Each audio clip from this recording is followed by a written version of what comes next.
boa noite a todos. A nossa palestrante é a Juliane Krieger, é neto do seu antenor, também está aqui, e ela vai nos trazer o capítulo 18.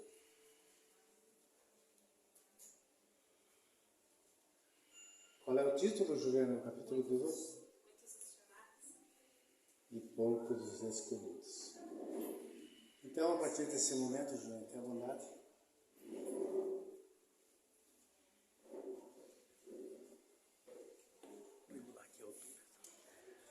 Boa noite a todos. Eu sempre agradeço a casa pela oportunidade de poder falar, de poder compartilhar um pouquinho daquilo que a gente estuda, mas estuda e tenta colocar em prática também. Porque cada palestra que eu me proponho a fazer, eu aprendo muito. E esses conhecimentos, eles são tão gratificantes que eles não devem ser guardados só pra gente. Eles precisam ser compartilhados. E o tema da noite de hoje é o capítulo 18 do Evangelho segundo o Espiritismo, que é o terceiro livro da codificação kardeciana. E no capítulo 18 está intitulado Muitos os chamados e poucos os escolhidos. Nesse capítulo, Allan Kardec, ele começa com uma parábola contada por Jesus, que está registrada no Evangelho de Mateus, no capítulo 22, do versículo 1 ao 14. Por que uma parábola? Porque Jesus falava por parábolas. Pelo mesmo motivo que a gente muda o tom de voz para conversar com uma criança pequena. Pelo mesmo motivo que na escola, na pré-escola, a gente conta histórias como a do Patinho Feio. Pelo mesmo motivo que a gente conta fábulas para um adolescente. As fábulas, geralmente, elas são de personagens que não falam, mas na fábula eles falam. A gente entra num universo de pensamento diferente. E o que você retira daquela história? A moral. Qual é a moral daquela história? Da mesma forma, Jesus falava por parábolas. Ele fazia uma história com base na cultura do povo daquela época, com base naquilo que eles pensavam, que eles eram acostumados, que eles estavam habituados. E dali tinha-se uma moral. E é muito mais fácil nós memorizarmos uma lição quando ela vem por meio de uma história. E assim Jesus falou: o reino dos céus é semelhante a um rei que, querendo realizar as núpcias do seu filho, enviou seus servidores para chamar às núpcias aqueles que foram convidados. Núpcias, casamento, uma grande festa, assim ele compara o reino dos céus. Mas quando vão ser chamados os primeiros convidados, eles se recusam a ir. Tem que ter um bom motivo para a gente recusar uma festa de casamento, não é? Ele enviou ainda outros servidores, com ordem de dizer de sua parte aos convidados: eu preparei meu jantar, eu fiz matar os meus bois e tudo que havia feito cevar. Tudo está preparado, vinde às núpcias. Ele manda novas pessoas fazer o convite, implorando. Mas eles não se preocuparam e se foram, um à sua casa do campo, outro a seu negócio. Outros se apoderaram de seus servidores e os mataram, após ter-lhe feito vários ultrajes. O rei, tendo sabido disso, se encheu de cólera e, tendo enviado seus exércitos, exterminou esses homicidas e queimou a sua cidade. Então ele disse aos seus servidores: o festim de núpcias está todo preparado, mas aqueles que haviam sido chamados deles não foram dignos. E depois, nas encruzilhadas, e chamai para as núpcias todos aqueles que encontrardes. Seus servidores, indo então pelas ruas, reuniram todos aqueles que encontraram, bons e maus, e a sala de núpcias ficou cheia de pessoas que se sentaram à mesa. O rei entrou em seguida para ver aqueles que estavam à mesa, e tendo notado um homem que não estava com os trajes nupciais, lhe disse: meu amigo, como entrastes aqui sem ter a roupa nupcial? E esse homem permaneceu mudo. Então o rei disse a seus servos: atai-lhe as mãos e os pés e lançai-o nas trevas exteriores. Ali haverá pranto e ranger de dentes, porque há muitos os chamados e poucos os escolhidos. É uma parábola que não é tão simples a interpretação, porque nós precisamos nos colocar naquela época, com a cultura daquela época, para então extrair a moral, para então extrair o ensinamento. Vamos por partes. Quando Jesus compara o reino dos céus, é para onde todos nós almejamos ir. É para onde há felicidade, é onde não há o sofrimento. Esse é o reino dos céus. Então ele compara com essa festa de casamento do filho de um rei. E os convidados, eles não querem ir. Mas por que alguém não gostaria, não iria querer ir a um lugar assim, que é bom, que é onde a gente se sentiria bem? Bem, porque não é tão simples. É preciso ter o traje nupcial.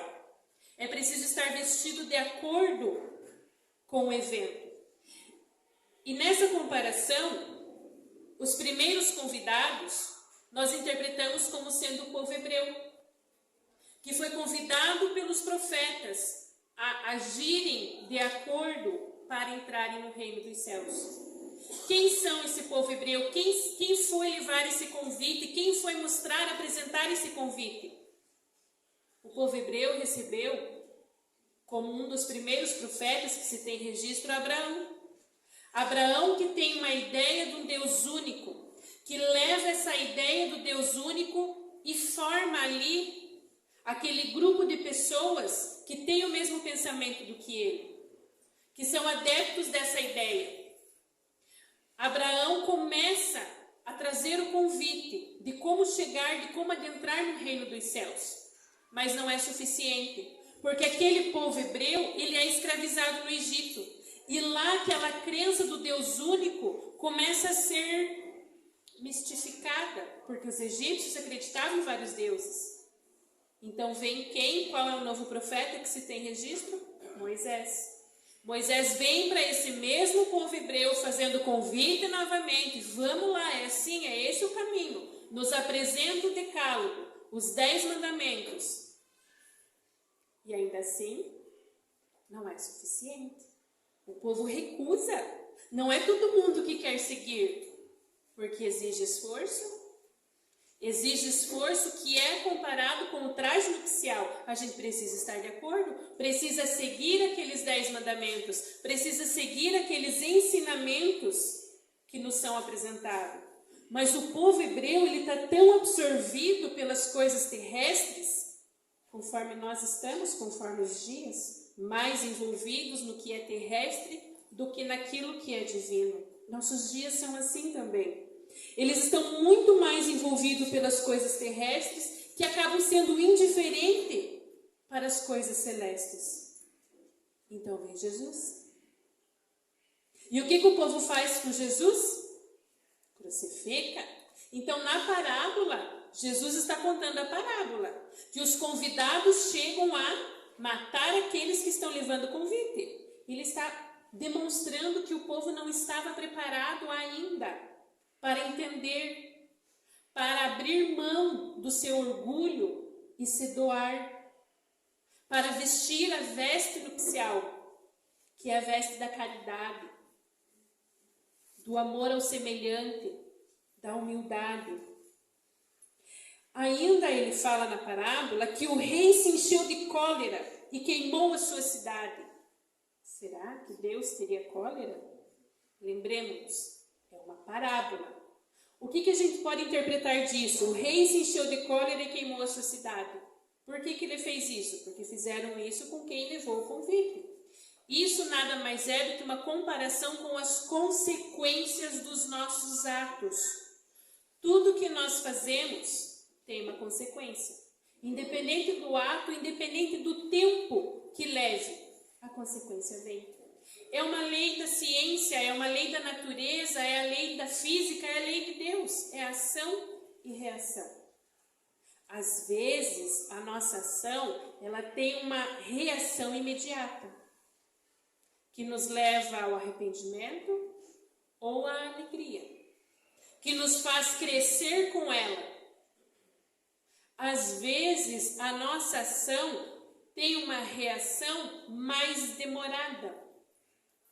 Às vezes demora tanto a reação que a gente nem associa que aquilo é reação daquilo que a gente fez no ano passado. Tem ações que nós fizemos nas nossas vidas anteriores que hoje estão vindo as reações. Então a gente não consegue entender o porquê está passando por isso, o porquê está sofrendo daquela forma e nos representa serem injustiças divinas. Mas não, nós estudamos, nós aprendemos que tudo que acontece com a gente é uma reação. Mas ao mesmo tempo que eu estou colhendo o que eu fiz ontem, há um ano atrás, 5, 10 ou na minha vida passada, eu também estou semeando. Então, se o que eu estou colhendo não é bom, que as sementes que eu estou lançando hoje possam ser melhores, possam ser sementes que vão me trazer um resultado mais feliz. Um resultado que é aquele esperado, o resultado que é o reino dos céus. Na segunda parte, ele diz que ele manda chamar, já que os convidados não foram dignos, ele manda convidar a todos que estejam pelas estradas, quem encontrar nas encruzilhadas, para ir a essa festa, para ir a esse casamento. Ou seja, a palavra divina, ela foi pregada para todos os outros povos e que se aceitassem e seguissem, seriam admitidos na festa, no reino dos céus, no lugar dos primeiros convidados. As palavras dos profetas, elas estão acessíveis a todos os povos.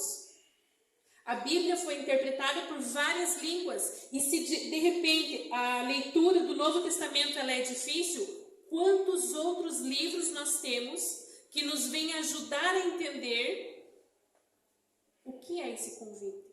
O que é preciso fazer para adentrar nessa festa, nesse casamento? Mas quantos de nós escutam e com menos praticam? Por isso, a conclusão: muitos os chamados e poucos os escolhidos. Mas todos nós queremos adentrar no reino dos céus. E para isso é necessário uma disciplina, diariamente, aprender com os nossos próprios erros, aprender com os erros dos outros. Às vezes a gente erra todo dia, né? Eu erro todo dia eu aprendo. A gente erra e aprende. Às vezes a gente não erra, a gente aprende com o erro do outro. E sábios seremos quando não precisarmos passar pelos mesmos erros que o outro já passou. Mas quão difícil é aprender com os erros dos outros. Para quem é pai ou mãe, principalmente adolescente, ou que já passou por essa fase, sabe que os pais sempre aconselham para que o filho vá no caminho que não vai levar ao sofrimento.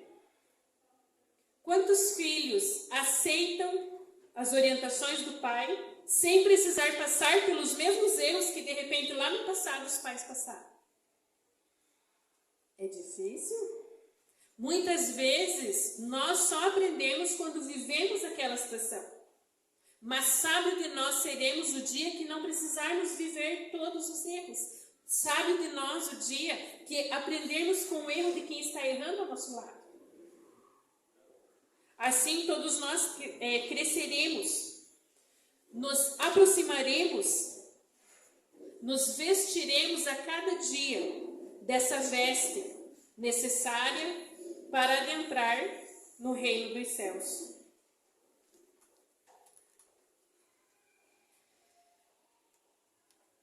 Allan Kardec, ainda, após essa parábola, ele traz algumas comparações.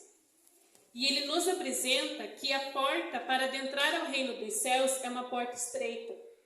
E isso me fez lembrar de uma história do livro Momento Espírita, onde se chama A Porta Mais Larga do Mundo. Eu vou ler essa história para vocês. Conta-se que um dia um homem parou em frente a um pequeno barco, tirou do bolso uma trena, mediu a porta e falou em voz alta, 2 metros de altura por 80 centímetros de largura. Admirado, mediu de novo. Como se duvidasse das medidas que obteve, mediu ela pela 3ª vez. E assim continuou medindo várias vezes. Curiosas, as pessoas que por ali passaram começavam a parar. O homem, olhando então para os curiosos, exclamou impressionado: parece mentira. Essa porta mede apenas 2 metros de altura e 80 centímetros de largura. No entanto, por ela passou todo o meu dinheiro, meu carro, o pão dos meus filhos, passaram os meus móveis, a minha casa. E não foram só os meus bens materiais. Por ela também passou a minha saúde, passaram as esperanças da minha esposa, passou toda a felicidade do meu lar. Passou também a minha dignidade, a minha honra, os meus sonhos, os meus planos. Sim, senhores, todos os meus planos de construir uma família feliz passaram por esta porta, dia após dia, gole após gole. Hoje não tenho mais nada, nem família, nem saúde, nem esperança. Mas quando passo pela frente desta porta, ainda ouço o chamado daquela que é responsável pela minha desgraça. Ela ainda me chama insistentemente. Só mais um trago, só uma dose, só hoje. Eu ainda escuto suas sugestões em tom de zombaria. Você só bebe socialmente, lembra? Sim, essa era a senha, essa era a isca, esse era o engodo. E mais uma vez eu caía na armadilha, dizendo comigo mesmo: quando eu quiser, eu paro. Isso é o que muita gente pensa, mas só pensa. Eu comecei com um cálice. Hoje a bebida me dominou por completo. Sou um trapo humano, por isso que lhes digo, senhores, esta porta é a porta mais larga do mundo. Ela tem enganado muita gente. Por esta porta, que pode ser chamada a porta do vício, de aparência tão estreita, pode passar tudo o que se tem de mais caro na vida. Hoje eu sei dos malefícios, mas muita gente ainda não sabe ou não quer saber, para não admitir que está sobre o jugo da bebida. E o pior, tem esse veneno destruidor de vidas dentro do próprio lar, à disposição dos filhos. Se os senhores soubessem o inferno que é ter a vida destruída pelo vício, certamente passariam longe dele e protegeriam sua família contra as suas ameaças. Visivelmente amargurado, aquele homem se afastou, a passos lentos, deixando a cada uma das pessoas que ouviram motivos de profundas reflexões. A porta do reino dos céus, ela é estreita. A porta do vício é larga e os convites estão em todos os lugares. E quando eu falo em vícios, eu não estou só falando do vício como da bebida. Eu estou falando das paixões terrenas, da vaidade, do orgulho, do egoísmo, da presunção, o vício da fofoca, da sensação de estar satisfeito com as dificuldades do outro, o vício da ambição, da busca incessante por status, a falta de empatia, a porta da vaidade, da inveja, da cobiça, da ganância, a porta da corrupção. Essas portas são largas, porque o convite nós encontramos todos os dias. Tem muitas oportunidades. A porta para o reino dos céus é estreita. E quanto mais estreito, mais difícil é de entrar. Mas não é impossível. É necessário fazer grandes esforços sobre os nossos próprios erros. É necessário fazer grandes esforços sobre nós mesmos para vencer as nossas más tendências. Todos nós temos, não a mesma, mas cada um de nós, se refletir, se buscar autoconhecer, vai encontrar onde está o desafio a ser melhorado dia após dia. E é preciso muita força de vontade, porque a porta do vício é larga. Por isso, o mal ainda predomina. Porque nem todo mundo quer fazer o esforço e ter a disciplina para melhorar-se. Precisamos lembrar que a nossa existência ela não é única. Nós precisamos viver com a consciência de que a vida verdadeira é a vida espiritual. Que aqui é mais uma oportunidade de demonstrar aquilo que aprendemos, de demonstrar o que nós somos na nossa essência. Porque as nossas tendências, sejam boas ou más, elas nascem conosco. Por isso, quando a gente tem a incumbência de educar uma criança, é necessário ter muita atenção. Porque o eduquei meus filhos todos iguais, não é a melhor maneira. Porque cada filho é diferente, então cada um deles vai precisar de uma medida diferente. Assim somos nós, filhos de Deus. Todos nós estamos no mesmo planeta Terra, com oportunidades muito parecidas. Mas compete a cada um de nós querer aproveitar aquela oportunidade ou abrir mão e deixar ela passar. E agora eu pergunto, essa nossa vida, nesses 10, 20, 30, 40, 60 anos que estamos aqui nesse planeta, eu tenho me esforçado para querer entrar no reino dos céus? Eu tenho me esforçado para adquirir essa veste nupcial? Estamos todos juntos. Estamos todos aqui pelo mesmo objetivo. Deus não criou ninguém para ser infeliz. Deus não criou nenhum filho para sofrer. Mas assim como um pai não pode ir lá e viver a vida do seu filho, Deus também não pode vir aqui e viver a nossa vida. Ele nos mostra o caminho. E quando a gente quer ouvir, é igual um filho adolescente. Quando ele quer ouvir, parece que aquilo que o pai fala tem mais significado. Nós também. Quando nós queremos ouvir, por mais que seja a mesma palavra, a mesma parábola, mas quando a gente quer prestar atenção, a gente entende de uma forma diferente. E estamos aqui todos para nos dar as mãos e fortalecer, porque estamos todos buscando os mesmos propósitos. Eu também me encaixo nisso. Eu também erro todos os dias. E tem dias que no final do dia eu fico contente, porque consegui dominar algumas tendências. E no outro dia eu vejo que errei mais. Mas é sempre buscando o caminho da palavra de Deus. É sempre buscando o caminho que Jesus veio aqui, encarnou aqui na terra para nos apontar. Porque ele disse, eu sou o caminho. Eu sou a verdade, eu sou a vida. É esse caminho que nós devemos sempre voltar os nossos olhares. Olhar para aqueles que estão ao nosso lado e não julgar, mas nos fortalecer. Porque queremos chegar com o mesmo propósito. Queremos alcançar os mesmos objetivos. Alguns levam mais tempo, mas é natural. Na escola também é assim. Alguns alunos levam mais tempo para aprender as lições. E tudo que a gente faz porque quis fazer. Por mais influenciada espiritualmente que esteja uma pessoa, a gente permite. A gente busca influências na nossa vida. Desde a roupa que a gente vai vestir, a gente pede uma opinião.